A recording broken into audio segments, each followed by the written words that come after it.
നശിപ്പിച്ചോ, എല്ലാം നശിപ്പിച്ചോ. എന്നും അതല്ലേ പതിവുള്ളൂ. എന്റെ ഇഷ്ടം പോലെ ചെയ്തോ. അത് പക്ഷേ സ്വന്തം വീട്ടിൽ മതി. ഇത് ഞാനും എന്റെ മോനും കൂടി ഗതികെട്ട് ഇറന്നു വാങ്ങിയ സ്ഥലമാ.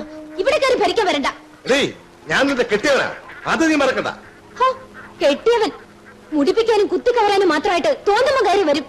എനിക്ക് ഇഷ്ടമുള്ളപ്പോ ഞാൻ കയറി വരും. നിന്ന് കിണങ്ങണ്ട കാശ് എടുത്തതാ. എനിക്ക് വേറെ ജോലിയുണ്ട്. ചോദിക്കുമ്പോ എടുത്ത് തരാനേ സമ്പാദിച്ച് കെട്ടി വെച്ചിരിക്കല്ലേ ഇവിടെ. ഒറ്റ പൈസ ഞാൻ തരില്ല.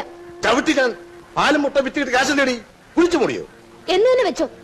രാത്രിയും പകലും ഞാൻ കഷ്ടപ്പെട്ടുണ്ടാക്കുന്നതേ നിങ്ങൾക്ക് കണ്ടുപിടിച്ച് കളയാനല്ല. അവകാശം പറഞ്ഞു വന്നിരിക്കുന്നു. മനസ്സില്ല തരാൻ.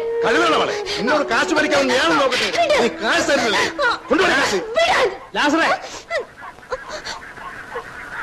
എന്താ ലാസറ ഇത്? നീ ഇങ്ങനെ തുടങ്ങിയ കുറെ കഷ്ടമാണ് കേട്ടോ. ഞാൻ പിന്നെ എന്ത് വേണമെന്ന് അച്ചു? എനിക്ക് ഇത്തിരി കാശ് വേണമെങ്കിൽ കാല് പിടിക്കണോ? എപ്പോഴും നീ ഇങ്ങനെ വന്ന് കാശ് ചോദിച്ചാൽ അവളെ വിളുന്നെടുത്ത് തരാനാ ലാസറേ. നീ അവൾക്ക് ചെലവിനോ കൊടുക്കുന്നില്ല. കഷ്ടപ്പെട്ടിട്ടാണെങ്കിലും സമാധാനമായിട്ട് ജീവിക്കാൻ കൂടെ സമ്മതിക്കൂലെന്ന് വെച്ചാൽ അച്ഛനെ ഭാരിച്ച കാര്യമൊന്നും അന്വേഷിക്കണ്ട. ഈ ഒരുമ്പോട്ടുള്ള കയ്യിൽ നിന്ന് എങ്ങനെ കാശ് മേടിക്കണമെന്ന് എനിക്കറിയാം. ലാസറേ, നിന്റെ കളി കുറച്ച് കൂടുന്നുണ്ട്. അവർക്ക് ചോദിക്കാനും പറയാനും ആരും ഇല്ലാന്ന് വിചാരിക്കരുത്, കേട്ടില്ലേ? നിനക്കിപ്പോ എന്താ ലാസറേ വേണ്ടത്? പണം, അത്രല്ലേ ഉള്ളൂ? ഇതോ കൊണ്ടുപോയി തിന്ന. കർത്താവിനെ ഓർത്ത് നീ ഇനി വഴക്കിനും പുക്കാരനും മറന്നു. ഞാനങ്ങനെ ഒഴിഞ്ഞു പോയി നേരം കരുതണ്ട. നീ പോ ലാസറേ, പോ. ഞാൻ ഇനിയും വരും.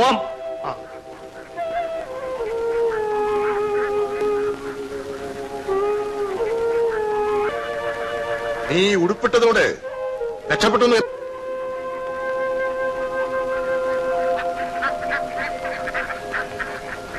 ഓരോ തവണ വഴക്കും ഭീഷണിയായിട്ട് വരുമ്പോ അച്ഛനിങ്ങനെ പണം കൊടുക്കാൻ ഇരുന്നിട്ടാ. നീ അതൊന്നും സാരമാക്കണ്ട മേരിക്കുട്ടി. പണം പൊക്കോട്ടെ, എന്നാലും അത്ര സ്വൈര്യം ഉണ്ടാവില്ലോ. ഇനി ഇത് ആവർത്തിച്ചാലല്ലേ, അപ്പൊ നോക്കാം.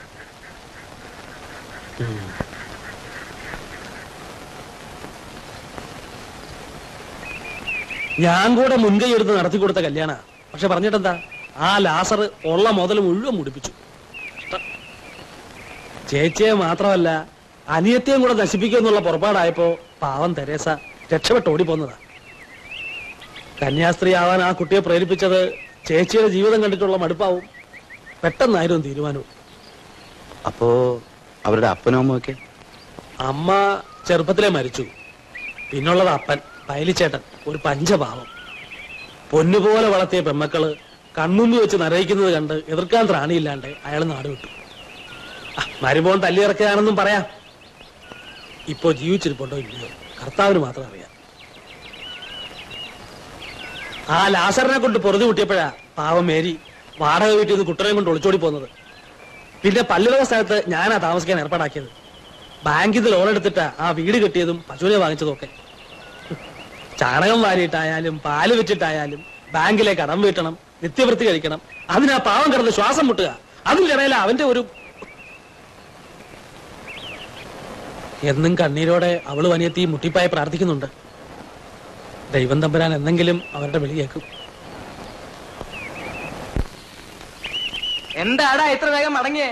കെട്ടിയുള്ള സർക്കാരൊക്കെ കഴിഞ്ഞോ? സൽക്കാരം ഞാൻ തൊടുത്ത കറപ്പാണെന്ന് പറ്റി കഴിവരടാ മകള്. അല്ലെങ്കിൽ അവളുടെ അടുത്ത് ചെല്ലുമ്പോ നീ വെറും തൃണല്ലേടാ. ഇറങ്ങി പോവാൻ പറഞ്ഞ തൊലിഞ്ഞ മോന്തായിട്ട് ഇങ്ങോട്ട് പോരും. നീ എന്റെ അരുതിനായി പോയി. ഇല്ലെങ്കിൽ ഞാൻ വേറെ വർത്താനം പറഞ്ഞാണ്. എനിക്ക് അവളെ വേണ്ടതേ.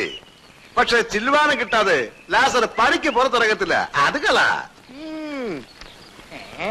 പെമ്പർന്നോരുടെ അടുത്ത് പൂത്ത 100 നോട്ട് ഒത്തിരിയുള്ള ലക്ഷ്യമുണ്ടല്ലോടാ. കണ്ണും പിടി കാട്ടിയപ്പോ അച്ഛനടുത്തത് ഇപ്പൊ രക്ഷാധികാരി അയാളാണല്ലോ. നിക്ക് കാശ് കിട്ടിയപ്പോ ഒറ്റയ്ക്ക് അങ്ങോട്ട് പൂശാന്ന് വിചാരിച്ചല്ലേ? കുടുംബസ്നേഹം ഇല്ലാത്തവനെ.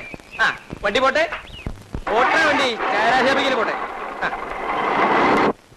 പറഞ്ഞില്ലേ, ഞാൻ എങ്ങനെ പാടിയാലും അത് പള്ളിപ്പാട്ടയാവും. ഇത് താഴ്ന്നു നോക്ക.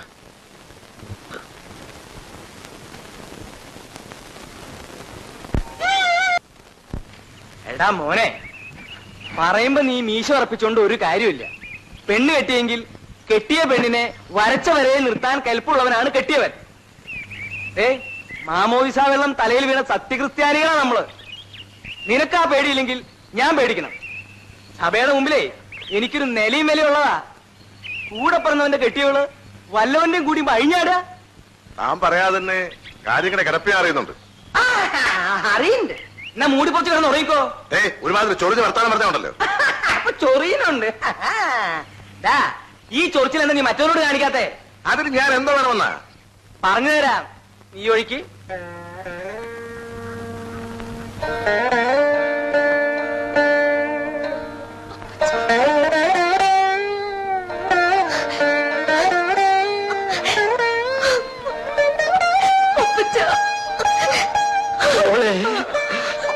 അപ്പച്ചൻ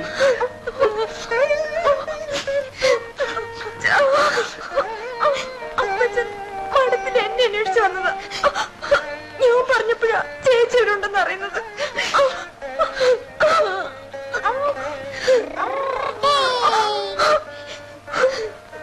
അപ്പൂപ്പന്റെ പൊന്നുമോനെ അപ്പൂപ്പനെ അറിയോടാ? വലിച്ചേട്ടാ, താൻ വന്നു എന്നറിഞ്ഞപ്പോ ആ ക്ഷണം ഞാൻ ഇങ്ങോട്ട് ഓടിപ്പോരുമായിരുന്നു. ആ കാര്യമൊക്കെ കൊള്ളാം, കഴിഞ്ഞതൊക്കെ കഴിഞ്ഞു. ഇത്രയും കാലം ഈ പിള്ളേര് തൂക്കിയ കണ്ണീര് കാണാൻ ഞാനേ ഉണ്ടായിരുന്നുള്ളൂ.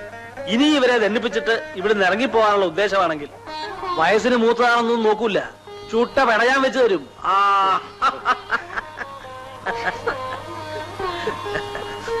ഇല്ല ചു, ഇനി എന്റെ മക്കളെ വിട്ട് ഞാൻ ഒരിടത്തും പോവില്ല. ആ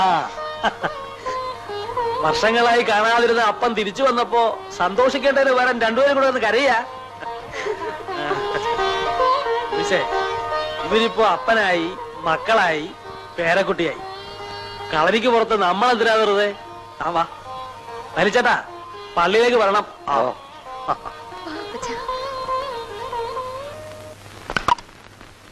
അപ്പൂപ്പന് ഇതുപോലെ ശബ്ദം ഉണ്ടാക്കാൻ കഴിയോ? അപ്പൂപ്പന് പറ്റൂല മോനെ. ഈ അപ്പൂപ്പന് ഒന്നും അറിഞ്ഞൂടാ. നേരാ കൂട്ടാ, അറിയാനുള്ള മിടുക്കുണ്ടായിരുന്നെങ്കിൽ അപ്പൂപ്പന് ഈ പെടാപ്പാട് മുഴുവൻ പെടുവായിരുന്നു. അപ്പൂപ്പന് ഒന്നും അറിഞ്ഞൂടാ. അപ്പൂപ്പ, ഈ അപ്പൂപ്പൻ താടി എന്ന് പറയുന്നത് അപ്പൂപ്പന്റെ താടിയാ? അതെ മോനെ. അപ്പൂപ്പന്റെ താടി, അപ്പൂപ്പൻ താടി.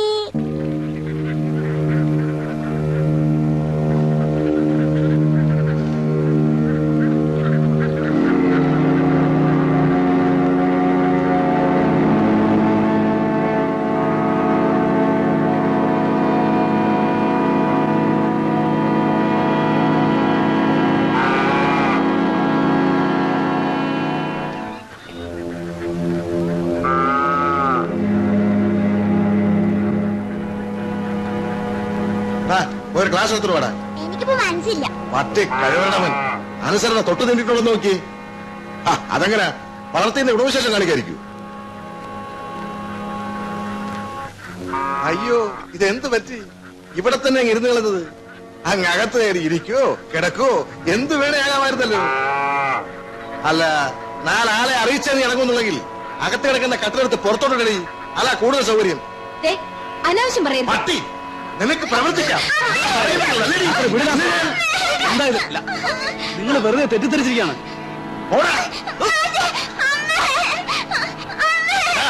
എന്റെ കെട്ടികളെ കുറിച്ച് എങ്ങനെ ധരിക്കണമെന്ന് നീ എന്നെ പഠിപ്പിക്കണ്ട. കെട്ടിയവനാണെന്ന് പറഞ്ഞ് ലോകം പരിച്ച് നടന്നാ പോരാ. ഈ സ്ത്രീയും കുട്ടിയും അങ്ങനെ ഇവിടെ കഴിയുന്നു താൻ അന്വേഷിച്ചിട്ടുണ്ടോ? ഇവടാ നിന്റെ വരുതിയിലെ കഴിയുന്ന നീ നാട് മുഴുവൻ പാട്ടാ. അത് അറിഞ്ഞിട്ട് തന്നെ ഞാനിങ്ങോട്ട് വന്നത്. ലാസറെ പോക്കിരുത്തരം പറയരുത്. പോക്കിരുത്തരം പോലും. ഒരു പെണ്ണും കൊച്ചും താമസിക്കുന്ന പുരയിലെ വരത്തൻ. നിനക്കെന്താ ഇവിടെ കാര്യം? അതെ, ഞാനാ തീരുമാനിക്കേണ്ടത് ഈ പുറയിൽ ആർക്കാ കാര്യമെന്ന്. എടി ഒരുമ്പിട്ടോളെ, നീ അതേ പറയുള്ളൂ എനിക്കറിയാം. നിന്നെ ഞാൻ ഇനി മേലെ നീ പഠിക്കത്തുകാരൻ. നിന്റെ അനുവാദം ഏത് പട്ടിക്ക് വരടി? ഒരു പെണ്ണിന് സഹിക്കാവുന്നതിലേറെ ഞാൻ സഹിച്ചു. ഇനി വയ്യ. ഇനി മേലെ ഇവിടെ കാലുകുത്തിയ നീ അത്രക്കായി കൂടി. ലാസറെ മോനെ, നീ പോയി അച്ഛനെ വിളിച്ചോണ്ട് വാ. വേച്ചില്ലേ വിട്ടു.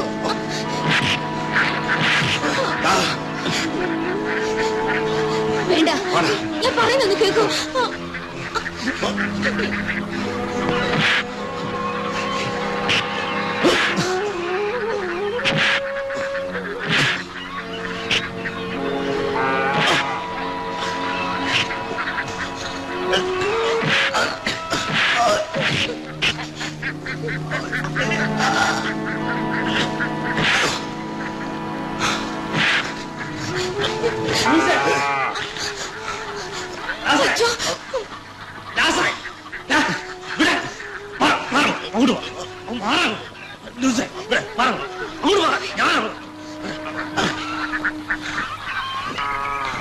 നീ പോ.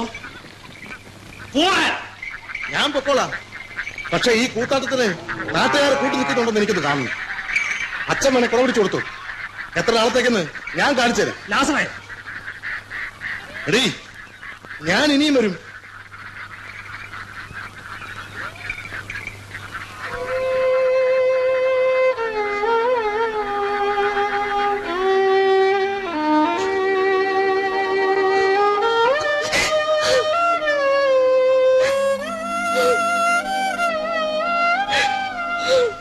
കല്ലും കൊണ്ട് നാണല്ലാതെ വന്നിരിക്കുന്നല്ലേ? എന്തിനാടാ നീയൊക്കെ ആണാണെന്ന് പറഞ്ഞ് നടക്കണേ? ഇയാളുടെ വർത്താനം കേട്ടത്തൊന്നും ഞാൻ വരെ പോകാനാണെന്ന്. ആ നശിച്ച അച്ഛൻ വന്ന് പിടിച്ചു മാറ്റിയില്ലായിരുന്നെങ്കിൽ ഞാനവനെ തല്ലിക്കൊന്ന് കുഴിച്ചു മൂടിയനെ. അയാൾ ആ വരുത്തിനെ തലേ കയറ്റി വെച്ച് നടക്കണാണുമ്പോളെ എനിക്ക് പെരുത്തു വരുന്നേ. ഇടവക ഭരിക്കുന്ന ആളാ. തിരുവസ്ത്രം ഇട്ടുകൊണ്ട് തോന്നിവാസിന് കൂട്ടുനിൽക്കാന്ന് പറഞ്ഞാൽ അയാള് മറ്റോടത്തെ വികാരിയാണെങ്കിലേ ഞാൻ അവിടുത്തെ തന്നെ കത്തിയാരാ. കണ്ണും തുറന്നു പിടിച്ച് കണ്ടില്ലെന്ന് നടിക്കാൻ എന്നെ കിട്ടില്ല. ഈ സഭയും നിയമം എന്നൊക്കെ പറയണതേ എല്ലാവർക്കും വേണ്ടിയിട്ടുള്ളതാ. നീ നോക്കിക്കോ ലാസറേ, അയാളുടെ ലോഹ ഞാൻ ഊരി വെപ്പിച്ച് അയാളെ പാട്ട കൊട്ടിച്ച് നടത്തിയില്ലെങ്കിൽ എന്നത് ഏത് കൊമ്പത്തെ അച്ഛനായാലും എനിക്ക് പുല്ല. തെമ്മാടിക്കുഴി മതി ലാസറിന്. പക്ഷെ ഇന്ന് എനിക്ക് രണ്ടിലൊന്നും അറിയണം. ഒന്നുകിൽ ഞാൻ, അല്ലെങ്കിൽ ആ വരത്തൻ. എടാ മോനെ, ഒല വിളിച്ചിട്ടും കൊമ്പ് കുലുക്കിയിട്ടും ഒരു കാര്യമില്ല. തലച്ചോറ് കൊണ്ട് എന്തെങ്കിലും ചെയ്യണം. മനസ്സിലായോ? നീയേ കാശുണ്ടല്ലോ കയ്യില്, ഷാപ്പിൽ പോയി ഒരു കുപ്പി മേടിച്ചോണ്ട് പോവാ. നമുക്ക് അതിന്റെ മുകളിൽ കയറി ഇരുന്ന് കുറച്ചു നേരം ആലോചിക്കാം. അതൊക്കെ ശരി തന്നെ. എന്നാലും ആ ലാസറുമായിട്ട് അടിപിടിക്കൊന്നും പോകണ്ടായിരുന്നു ലൂയിസെ. കടന്ന കൂട്ടി കല്ലെടുത്തിട്ട പോലായി കാര്യങ്ങള്.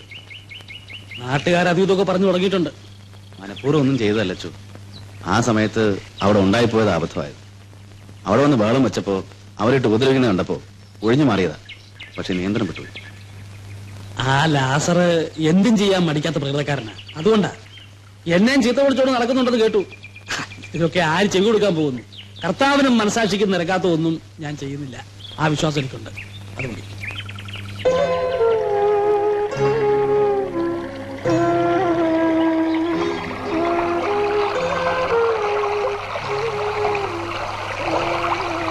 ഇത്രയും നൊമ്പരം മനസ്സിൽ കൊണ്ടു നടക്കുന്നു ഞാൻ അറിഞ്ഞില്ല. തന്റെ അടുത്തോടെ ഒറ്റയ്ക്കെന്നൊരു കുട്ടിയെ കൊണ്ട് ജീവിതത്തോട് പൊരുതുക എന്ന് പറഞ്ഞാൽ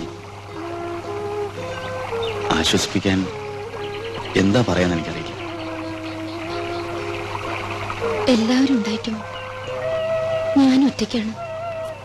ഒരു തരത്തില് നിങ്ങൾ ഭാഗ്യവാനാ. ആരോടും കണക്ക് പറയണ്ടല്ലോ. അതും ഒരു തോന്നല.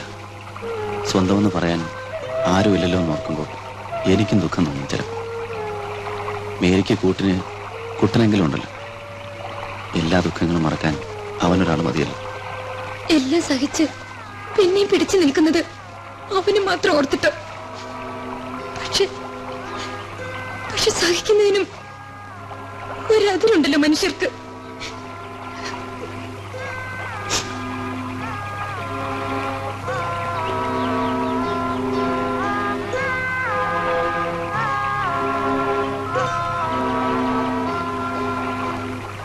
നിരാശപ്പെടരുത്.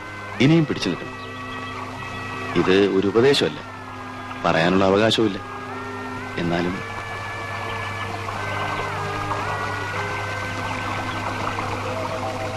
ഇപ്പൊ മേരി തനിച്ചില്ലെന്ന് സമാധാനിച്ചോളൂ.